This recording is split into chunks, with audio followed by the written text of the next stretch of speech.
Hello, hello. Welcome back to another full solve escape room video. Today we have the Gold Chamber in the Labyrinth of Egypt set of rooms for Escape Simulator. Gold Chamber is the third room in this series, obviously the third of 5. Let's hop in. So if you've seen any of our other videos, I'd mentioned kind of previously what I like to do is just figure out really what the ultimate goal for the room is.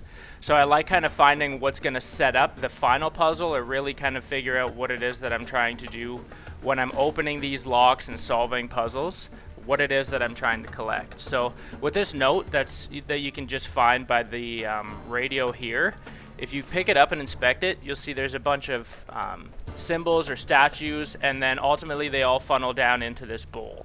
Putting all of these statues into this bowl is what's going to help us escape the room at the end of the day, so it's kind of just nice to have that information up front and ahead of time.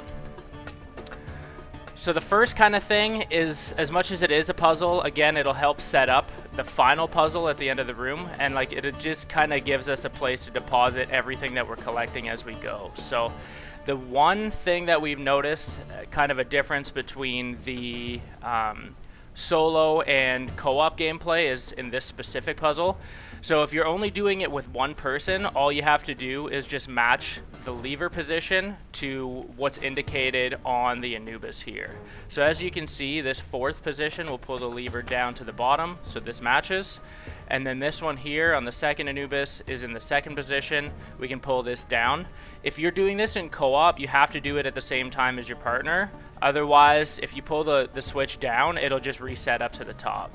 In solo, obviously, because there's only one person, you can only do it one at a time. As long as you match the proper position, everything's all good there. So you can see the bowl that we were talking about in that first kind of note has now been pulled up.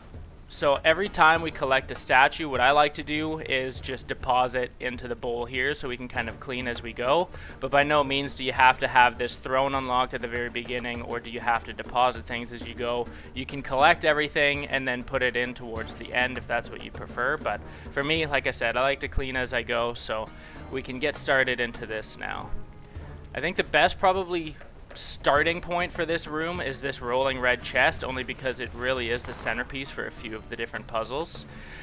You can see here there is a combination of symbols marked on the front, on the side, and on the rear panels of this chest. These symbols coincide with the combo lock at the back here.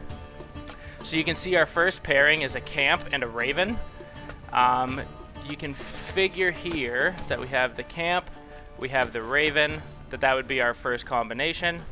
Our second one is a corner piece and an owl. So you see the corners already indicated for us, and there's an owl on this spinner, so we'll put that combination in. And then our last pairing is what looks to be a cup and a lion, so we can go ahead and plug that in. We have the cup here and the lion here, and that'll reveal a key for us. Take the key, plug it in the chest, and we now have our first sculpture. So the golden artifact of the falcon. As I said before, when I collect these things, I like to just kind of deposit them. You can see it raises a little bit of the molten in the bowl here. This also unlocks the second answer to, the answer to the second puzzle here. With this one, all you're going to do is count the number of colored pieces and insert them into the lock here. So for example, for blue, we have 2 pieces. Go ahead and put 2 in. For white, we have 2, 4, 5. So put 5 in the combo. And then for red pieces, we have 3. So we'll plug 3 in. And just like that, we have our Anubis head. Deposit that. The other trick with this puzzle here, or with this chest anyways, is that there's a pull pin on the side. Make sure you pull that. It reveals a third or a second key for the second red stationary chest that's located in the room. Just simply by opening that, we get our third sculpture, which is the goblet. So it's nice and easy there. And it really brings us to the last puzzle of the room, is just this pyramid wall lock here. So as you can see, we have a small pyramid, we have what looks to be a larger pyramid, but we don't know if it's bigger or smaller than the one on the ground.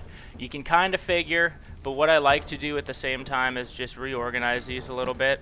So small, medium, and large when that stays. If it doesn't stay, it doesn't really matter. But either way, though, you can tell by this one that it is the larger of the three. So just to kind of help you confirm those suspicions. But basically with this one, all you're going to do is pick up the pyramid and inspect the number of beads inside. So this one we have 2, 3, 4, 5, 6, 7. So you know you're putting in 7 for the smaller pyramid. Pick up the medium pyramid. We have 2, 4, 6, 8. So we'll throw in 8 for the medium pyramid. And lastly, the large pyramid, we have 3. So we'll plug 3 in, and we get the goat head golden artifact. You can deposit that in the bowl. So it looks to be like there's still one left, and the last one is actually just hidden in this vase here. You can see it's kind of the one that's chipping away. It's always in this corner of the room, so just to the right of the throne. But you just want to kind of give that a toss. That'll unlock the Ankh. Deposit that. The bowl overflows.